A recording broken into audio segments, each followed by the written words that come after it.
بسم اللہ الرحمن الرحیم۔ السلام علیکم۔ اخلاق اور ادب۔ ترکی میں ایک روسی سیاح نے ہوٹل میں کئی دن کے قیام کے بعد پیسے ختم ہو جانے پر جب ہوٹل چھوڑا تو باہر زوروں کی بارش ہو رہی تھی۔ روسی نے ہوٹل والوں سے بہت کہا کہ مہربانی کیجیے، مجھے ایک اضافی رات اپنے یہاں بسر کرنے دیجیے، مگر ہوٹل والوں نے اسے شدت کے ساتھ انکار کر دیا۔ اس برستی بارش میں روسی کسی ٹھکانے کی تلاش میں چلا تو اسے ایک گھر کے سامنے شیڈ سا بنا دکھائی دیا۔ روسی نے اس گھر کا دروازہ کھٹکھٹایا، اندر سے ایک شخص نکلا، اسے اپنا مدعا بتایا کہ اگر اسے اعتراض نہ ہو تو وہ بارش رکنے تک یہاں ٹھہرنا چاہتا ہے، جیسے ہی بارش رکے گی وہ چلا جائے گا۔ تاہم اس وقت روسی کی حیرت کی انتہا نہ رہی جب گھر والے نے اسے گھر کا دروازہ کھول کر اندر آنے کو کہا، ایک کمرے کو اس کے لیے مخصوص کرتے ہوئے گزارش کی کہ وہ اسے میزبانی کا شرف بخشے، رات بھر اس کے گھر میں مہمان کی حیثیت سے رکے اور کل بارش رک جانے پر چلا جائے۔ روسی نے کہا، مگر میرے پاس تو آپ کو دینے کے لیے ایک پیسہ بھی نہیں۔ گھر والے نے کہا، مجھے آپ کی مدارت کا آپ سے کوئی پیسہ نہیں لینا، ہمارا دین ہمیں مہمان کی تکریم سکھلاتا ہے اور آپ میرے مہمان ہو۔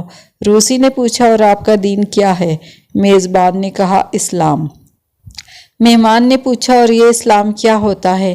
میزبان نے اسلام کی تشریح اور فلسفہ بتایا تو روسی حسن اخلاق، میزبانی اور تکریم سے متاثر ہو کر اسلام قبول کر بیٹھا۔ جو اخلاق اور ادب کا سرمایہ رکھتا ہے وہ دلوں کو ہمیشہ کے لیے خرید لینے کی قوت رکھتا ہے۔ میری ایک دوست نے بتایا کہ میں اور میرا بیٹا ایک جائے نماز خریدنے کے لیے دکان میں داخل ہوئے۔ سب سے اچھی اور اچھوتی جو جائے نماز ہمیں پسند آئی اسے ہم سے پہلے ہی ایک گاہک اٹھائے کھڑا تھا۔ گاہک قیمت میں کچھ کمی اور رعایت چاہتا تھا، جبکہ دکاندار اپنی بتائی ہوئی قیمت پر اٹل کھڑا تھا۔ سودا نہ ہو سکنے پر جب پہلا گاہک چلا گیا تو ہم نے کہا، پسند تو ہمیں بھی یہی جائے نماز ہے، مگر آپ رعایت ہی نہیں کر رہے۔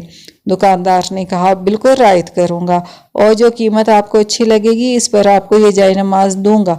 گاہک نے حیرت سے پوچھا، مگر کیوں؟ ابھی تو آپ اس گاہک کے ساتھ ذرا برابر رعایت پر بھی راضی نہیں ہوئے، اب ایسا کیا؟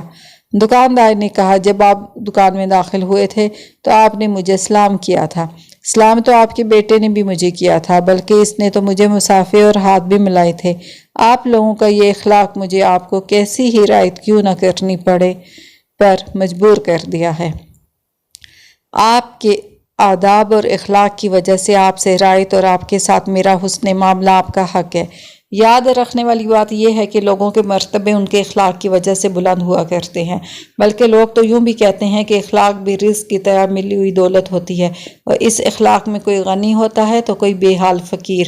جو اخلاق کی ملکیت رکھتا ہے لوگ اس سے راضی ہوتے ہیں، اس کا رزق بڑھ جاتا ہے۔